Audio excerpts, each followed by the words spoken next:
কেইমাহমানৰ ভিতৰতে এখন ভাল ঘৰ বিচাৰি পোৱা গ'ল। ল'ৰাটোৱে ভাল চাকৰি কৰে। পৰিয়ালেও নিজকে ধনী বুলি পৰিচয় দিছিল। গাঁৱৰ মানুহে কৈছিল, নয়নমণিৰ ভাগ্য খুলিল। বিয়াৰ আগদিনা ঘৰখন আলোকময়।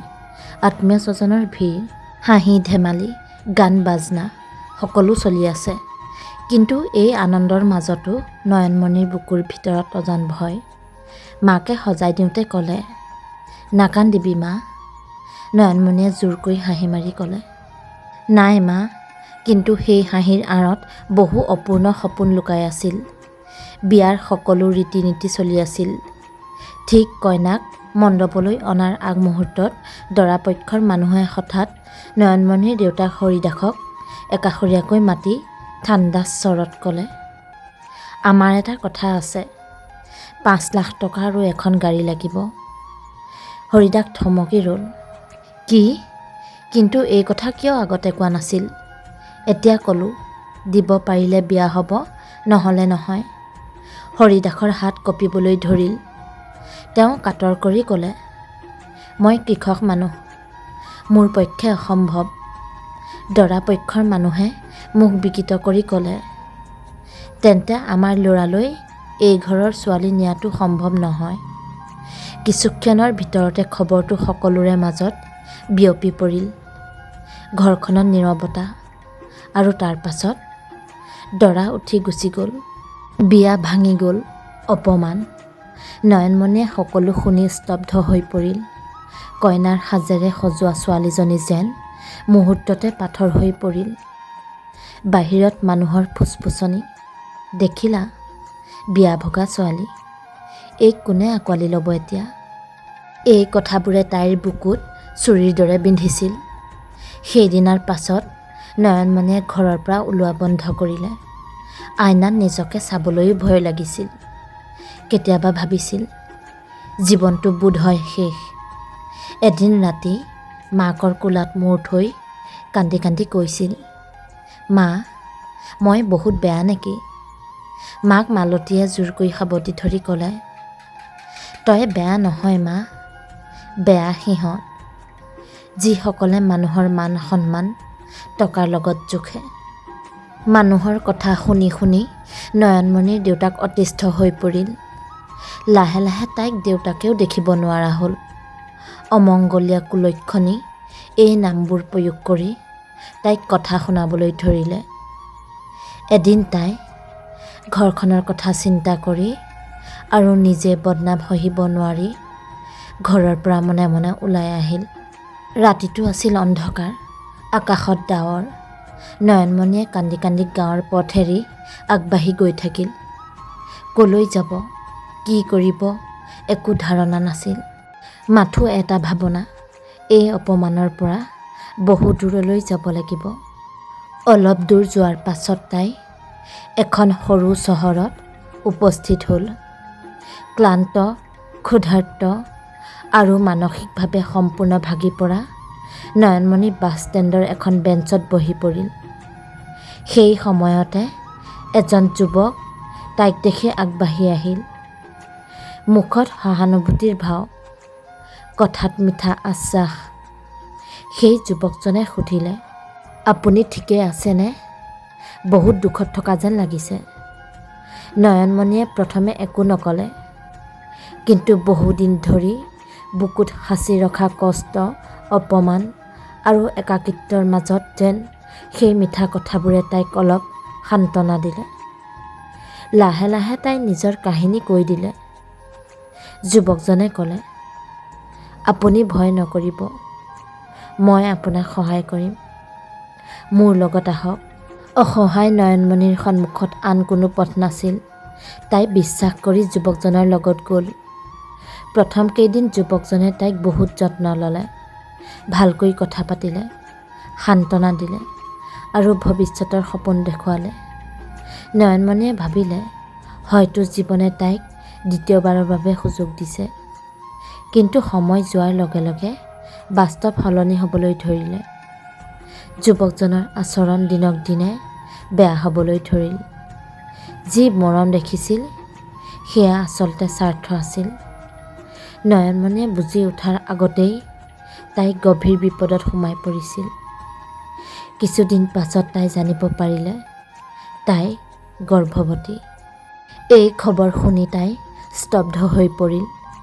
কঁপি উঠা মাতেৰে তাই যুৱকজনক ক'লে, মই মা হ'বলৈ গৈ আছোঁ। যুৱকজনৰ মুখ মুহূৰ্ততে সলনি হৈ গ'ল। এই সমস্যাটো নিজেই সমাধান কৰা, মোক ইয়াত সাঙুৰিব নালাগে। নয়নমণিৰ বুকু ভাঙি গ'ল। তুমি এনেকৈ মোক এৰি যাবা? যুৱকজনে একে আশাৰে ক'লে, মই কেতিয়া তোমাক বিয়া কৰিম বুলি কৈছিলোঁ। এইবাৰ নয়নমণিয়ে বুজিলে তাই পুনৰ প্ৰতাৰিত হ'ল। এটা সৰু ভাড়া কোঠাত সীমাহীন কষ্টৰ মাজেৰে তাই দিন কটাই থাকিল অকলেই। কেতিয়াবা খাবলৈ নাপায়, কেতিয়াবা বিষত ৰাতি টোপনি নাহে। তথাপিও তাই হাৰ নামানিল। তাই নিজকে ক'লে, সকলোৱে মোক এৰিলে, কিন্তু মোৰ গৰ্ভৰ শিশুটোক মই কেতিয়াও এৰিব নোৱাৰোঁ। বহু বাধা, অপমান আৰু শাৰীৰিক যন্ত্ৰণাৰ মাজেৰে অৱশেষত তাই এজন সুস্থ পুত্ৰ সন্তান জন্ম দিলে। শিশুটোক বুকুত লৈ নয়নমণি উচপি উঠিল। এইবাৰ সেই কান্দোন দুখৰ নহয়, এটা নতুন দায়িত্বৰ, নতুন জীৱনৰ। তাই সন্তানটোৰ নাম ৰাখিলে দীপ, কাৰণ অন্ধকাৰ জীৱনত এই শিশুটোৱেই যেন এটা পোহৰৰ চাকি। কিন্তু সমাজৰ অপমান বন্ধ নহ'ল। স্বামী নোহোৱাকৈ সন্তান, কিমান লাজৰ কথা। ল'ৰাটোৱে যাতে দেউতাকৰ পৰিচয় নথকাৰ বাবে ভৱিষ্যতে সমাজৰ পৰা একাষৰীয়া নহয়, সেই ভয়েই নয়নমণিৰ বুকুত বাহ লৈছিল। তাই নিজে সকলো অপমান সহিব পাৰিব, কিন্তু নিজৰ সন্তানৰ চকুত কষ্ট চাব নোৱাৰিব। বহু ৰাতি দীপক বুকুত লৈ কান্দি কান্দি তাই ভাবিছিল, মই ঠিক কৰিছোঁনে? নিজৰ সন্তানটোক আনক দিব পাৰিমনে? কিন্তু বাস্তৱ নিষ্ঠুৰ আছিল। দৰিদ্ৰতা, সমাজৰ তিৰস্কাৰ আৰু দীপৰ ভৱিষ্যতৰ চিন্তাই শেষত তাইক এটা কঠিন সিদ্ধান্ত ল'বলৈ বাধ্য কৰিলে। এদিন তাই শুনিলে চহৰৰ এজন সন্মানীয় সন্তানহীন দম্পতীয়ে এটা শিশু ল'ব বিচাৰিছে। শুনামতে তেওঁলোক ধনী, শিক্ষিত আৰু মৰমীয়াল। কঁপি থকা হৃদয়েৰে নয়নমণিয়ে যোগাযোগ কৰিলে।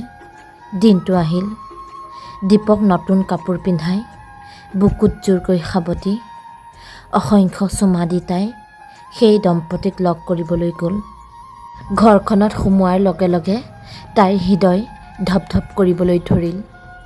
দৰজা খুলি এজন পুৰুষ ওলাই আহিল। নয়নমণিৰ চকু স্থিৰ হৈ গ'ল, কাৰণ সেই পুৰুষজন আন কোনো নাছিল।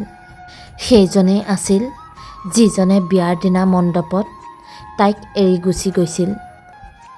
ল'ৰাজনো স্তব্ধ। নয়নমণি, তেওঁৰ কণ্ঠ কঁপি উঠিল। নয়নমণিৰ বুকুৰ পুৰণি ঘাঁ যেন একেলগে সজীৱ হৈ উঠিল। অপমান, কান্দোন সকলো মুহূৰ্ততে চকুৰ আগত ভাহি উঠিল। ঠিক তেতিয়াই ভিতৰৰ পৰা এগৰাকী মহিলা ওলাই আহিল। তেওঁ আছিল ল'ৰাজনৰ পত্নী। মহিলাগৰাকীয়ে মিঠা হাঁহিৰে ক'লে, আপুনিয়েই নয়নমণি নেকি? আমি আপোনাৰ লগত কথা পাতিছিলোঁ। নয়নমণিয়ে লক্ষ্য কৰিলে মহিলাগৰাকীৰ চকুত অহংকাৰ নাছিল, আছিল মাথো, মৰম আৰু বিষাদ। কথোপকথনৰ মাজত নয়নমণিয়ে জানিলে নয়নমণিৰ বিয়া ভগা কেইবছৰমানৰ পাছত দৰাজনে বিয়া কৰাইছিল। কিন্তু চিকিৎসকে কৈছিল তেওঁৰ পত্নীয়ে কেতিয়াও সন্তান জন্ম দিব নোৱাৰিব। জীৱনে যেন এক অদ্ভুত মূৰ লৈছিল। দৰাজনে তলমূৰীয়া হৈ ক'লে, মই জানো মোৰ ক্ষমা পোৱাৰ যোগ্যতা নাই। নয়নমণিয়ে একো নক'লে। তেওঁ পুনৰ ক'লে, সেইদিনা মই মা দেউতাৰ বিপক্ষে থিয় হ'ব নোৱাৰিলোঁ, কিন্তু তাৰ শাস্তি মই আজিলৈ পাইছোঁ। প্ৰতিদিন অনুশোচনাত জীয়াই আছোঁ। নয়নমণিৰ ভিতৰত ধুমুহা চলি আছিল। এফালে অতীতৰ অপমান, আনফালে দীপৰ ভৱিষ্যত। দীপে সেই সময়ত মাকৰ আঙুলি ধৰি নিষ্পাপ চকুৰে চাই আছিল। হঠাৎ দৰাজনৰ পত্নীগৰাকীয়ে নয়নমণিৰ কাষলৈ আহি ক'লে, মই আপোনাৰ অতীত সম্পূৰ্ণকৈ নাজানো, কিন্তু এটা কথা ক'ব পাৰোঁ, এই শিশুটোক যদি আমি পাওঁ, জীৱনৰ শেষ দিনলৈ নিজৰ সন্তানৰ দৰে মৰমেৰে ৰাখিম। এই কথাত নয়নমণিৰ চকুত চকুপানী আহিল। তাই দীপক বুকুত শেষবাৰৰ বাবে জোৰকৈ সাবটি ধৰিলে। মোৰ ল'ৰাটোক কেতিয়াও অনুভৱ কৰিব নিদিব যে সি অনাথ। মহিলাগৰাকীয়ে ক'লে, কেতিয়াও নিদিওঁ, চিন্তা নকৰিব। নয়নমণিয়ে লাহেকৈ দীপক তেওঁলোকৰ হাতত দিলে। দীপে কান্দি উঠিল। সেই শব্দে নয়নমণিৰ হৃদয় যেন টুকুৰা টুকুৰা কৰি পেলালে। কিন্তু তাই ঘূৰি নাচালে, কাৰণ এবাৰ ঘূৰি চালে হয়তো আৰু যাব নোৱাৰিলহেঁতেন। ঘৰৰ পৰা ওলাই আহি তাই আকাশলৈ চালে। চকুৰ পানী বাগৰি আহিল। কিন্তু এইবাৰ তাইৰ ভিতৰত এটা নতুন দৃঢ়তাই জন্ম ল'লে। তাই নিজকে ক'লে, মই এতিয়া আনৰ ওপৰত নিৰ্ভৰ কৰি জীয়াই নাথাকিম। সকলো মানুহৰে দুখ সহিব পৰা ক্ষমতা একেই নহয়। নয়নমণিয়ে সকলো হেৰুৱাই মানসিকভাৱে ভাগি পৰিল। তাই আজি এখন চিঠি লিখিলে আৰু সেইখন তাইৰ চাদৰৰ আঁচলত বান্ধি আত্মহত্যাৰ পথ বাছি ল'লে।